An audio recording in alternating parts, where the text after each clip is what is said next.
Hello everybody, welcome back. And I'm sat here this afternoon with Anna Middleton. So how are you, Anna? I'm very well, thank you. How are you today? Yeah, really good, thank you. All the better for a bit of sunshine outside. It's lovely here in Yorkshire. Same down in London, it's beautiful today, but spring has finally sprung. Absolutely. So Anna, you know, people generally in the world of dentistry know who you are, but if you'd like to do a little bit of a formal introduction about who you are and where you are, that would be brilliant. So my name's Anna Middleton. I first qualified as a dental hygienist back in, where are we now, 2015. And then recently I've just went back and did some more training to qualify as a dental therapist within the last year. Most known for London Hygienist, which is my independent dental business that I founded off the back of direct access and leaving university, with the sole mission and purpose to change the way oral healthcare is delivered to the public, but also improve access to oral healthcare. It was a business and a brand that I have been obviously building over the last sort of 5-6 years, and really sort of trying to break the mold and smash some glass ceilings and obviously change perceptions around dentistry, but also get the correct messages out there for the public as well as for our peers as well, really. So yeah, that's wonderful. Wonderful. So many congratulations for being in dentistry's top 50. What does it mean to you? I think for me, it means that what I set out to do in terms of raising the profile of obviously hygienists first and now therapists, I feel that to be featured in the top 50 is really starting to show other people exactly what it is that we do and how powerful our profession is and where we sit amongst the rest of our profession. And it's nice to have this sort of the hard work be recognized. And I think it's important because it, to a certain degree, provides hope for other, perhaps, hygienists and therapists, you know, many of whom may not have had as many good experiences in the industry that I have now. But you know, bearing in mind, I came from a job where the person I worked for wasn't particularly nice to me, and there was a lot of, you know, fallout from that. And that really helped me catapult the self-belief in myself to propel forward with the business. So for me, being able to sort of have that sort of recognition is just a nice sort of bonus to the hard work that I've just been putting in. And it kind of makes me feel a bit, it gives me that feeling of like, just keep going, keep doing what you are doing, because it is paying off. And I hope that one day when I do finally sort of retire or, you know, hang up my scalers, as they say, I would have left something meaningful behind for many others and for the future of dentistry as well. Fantastic. So you must be over the moon to be in the top 50. And I think the question that I wanted to ask everybody within the top 50s is actually, what's the main driving force behind what you do? Why do you do what you do? So I've always had this thing, and it's not just in dentistry, it's with all jobs, teachers, life. When people say, oh, but we've always done it that way. For me, that's like a raging red flag, because I'm like, how can we ever get improvement or change or grow and evolve and develop if we just keep repeating the same sort of behaviors or things, hoping for a different sort of outcome? So I think a lot of my driving force stems from perhaps my, maybe even a childhood or my early years of being told, like, you can't do that, or no, that's not possible, or no, that can't be done. So for me, you know, I saw a gap in the market. You know, my business was founded off the back of direct access. I literally was at university and they're talking about direct access, and I was like, how would somebody find me if they wanted to get their teeth cleaned? And it's as simple as that. So I sat down and I Googled London Hygienist and nothing came up. So I was like, let me just buy the .com and the .co.uk while I'm here. Swiped up all the social media handles, which again, at the time they weren't really being utilized by dental professionals in the way they are perhaps now. Swiped them all up and sat on them. And then I kind of did nothing with them for a while.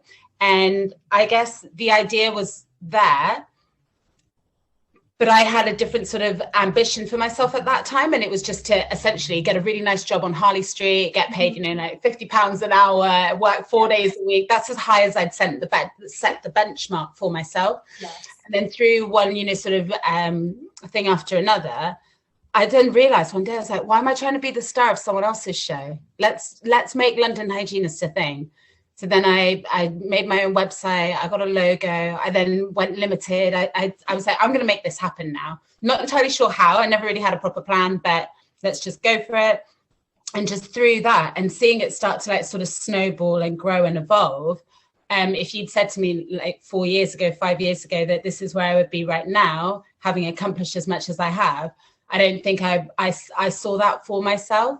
But now, it's still evolving and growing and changing. But what I do realize now is that what I am doing is making a change, and it is molding the future of our industry. But it also gives me the greatest personal success and like enjoyment. So that's sort of, my dad always said to me, like, find a job you love and you'll never work again. And that's, I do feel that way about what I'm doing now. So true. So true. So it like anybody setting up a business, Anna, and doing things a little bit differently, there's always challenges that are thrown at us, from every direction. So what would you say has been your biggest challenge so far to get to where you are? I think the biggest challenge will always be your own self-limiting beliefs. And when you can sort of start addressing those, then a shift will come from that. I think a lot of it will also come down to, say, for example, confidence and experience. Bearing in mind, I was fresh out the gate, and I'm still what I would class as, experienced enough now as a hygienist, but I'm now, gone backwards a little bit, becoming a therapist. So it's kind of like becoming, a little baby therapist all over again in terms of, I'm going to have to learn a lot along the road with that. But I think the drive is always to be learning, to be reading, to be talking, to be networking. And through doing those different things, I guess that's how I've had the strength and momentum with my business. And don't get me wrong, I've made business mistakes. I've perhaps invested money in areas that I thought would work for my business, and it hasn't done. For me, some of the challenges are that I still, technically work for other people. So I have the business and the brand, but I run it out of I run it out of the clinics. So that means I don't always have, well, I would say more so now, but in the past, I still needed to find a middle ground with the people that I was working with. But just through time and being persistent with what I'm doing, it's now given me like massive amounts of autonomy. I'm about to be taken on at a place where they're essentially taking me on as an associate. So I'm not, and that's a massive shift. And I hope something that will continue to be a trend for other hygienists and therapists. Yeah. So brilliant. Yeah. So from everything you've learned so far, setting up your business and progressing so quickly, if it was only 4 or 5 years ago, what would you say to our audience to help them keep focused on their goals, whether it's short term, medium term, or long term? You really do need to sit down and do the whole the exercise of writing out what is your purpose. What would you like to achieve short term, long term? And I know we tease about it, but there's something very powerful about actually writing it down on paper. I found an old notebook when I was tidying up from a couple of years ago, and there was everything from sort of personal goals, career goals, like relationship goals, financial goals. And then I read back and I couldn't believe how many of the things on that list I actually then had gone on to accomplish. Everything from running a 10K, buying my first house, things like you think at the time and things that you even forgot that was a goal and things for you. So I think there's something really impactful about goal setting, because often some of the goals that we have for ourselves are huge. It's the equivalent of climbing Mount Everest. Yeah. And I know for someone like myself, that's often been one of the limiting belief factors, that I'm like, it's too big, I can't do it. But then if I've written that goal down and then I've worked out my sort of aims and objectives towards it, then I can start chipping away at it, even if it's just like an hour a day at a time. And I think it is important. And I think particularly in our field, I have young hygienists and therapists that message me and they say things like, how did you get so many followers? How did you get that press article? And I was like, I can tell you how, but the question should be more, why is that meaningful to you? What does that mean to you? Why do you want to have as many followers as I have? And I say to them, I say, if you have an actual answer for that, and let's say they say, well, I want X amount of followers so I can cash in on that and make money from it. Fantastic, that's fine. You have your aim and objective, not a problem. But I think when you work without purpose, you will continuously find yourself in a dissatisfied state because you haven't clearly outlined. So even when I have really bad days, I go back to what my purpose is and my sort of mission statement for myself and my business. And it just means that I can hone back in and go, it's okay, because this is just a small step in the bigger, scheme of things. And I'm always working with purpose. So sitting down and working out your who, what, why, for me was a massive game changer. I watched a thing and it's called The Golden Circle, and it talks all about that. And someone also said a very good thing to me once, which was, what parts of your job would you be willing to do for free? And again, that's something else to, think about, because it all comes down to that sort of purpose and job satisfaction more than anything. Yeah, absolutely. I know we look after patients and the public, but we must look after ourselves as well. Most definitely. So what's your next goal professionally? Yes. It's going big. Good. Say it, because when you say it, you have to do it as well as writing it down. Obviously, to see London Hygienists expand and not just be Anna Middleton, London Hygienist. I want it to be sort of London Hygienists meet the team, and to continue to demonstrate how the work that I carry out not only is impactful in, say, for example, the dental world, but how that spills over into other sort of healthcare industries and bodies as well. Fantastic. So, Anna, as a human being, what is the one thing in life that you value the most? I think for me,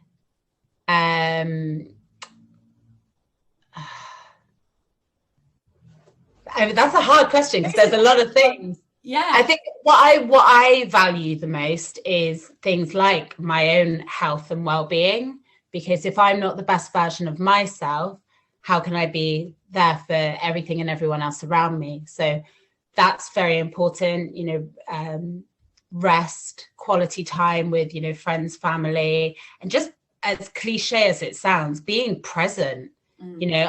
We often as humans, being on survival mode a lot of the time, thinking like, oh, what's going to happen next? Or, oh, this has happened. And, that built up sort of like anxiety. And actually, it's never as bad as you think it is. And hindsight's obviously the most beautiful thing in the world. And I think now I just try and think by being present, but still, thinking about working towards the future, but not sort of over-analyzing and manifesting situations that haven't even happened or aren't likely to happen.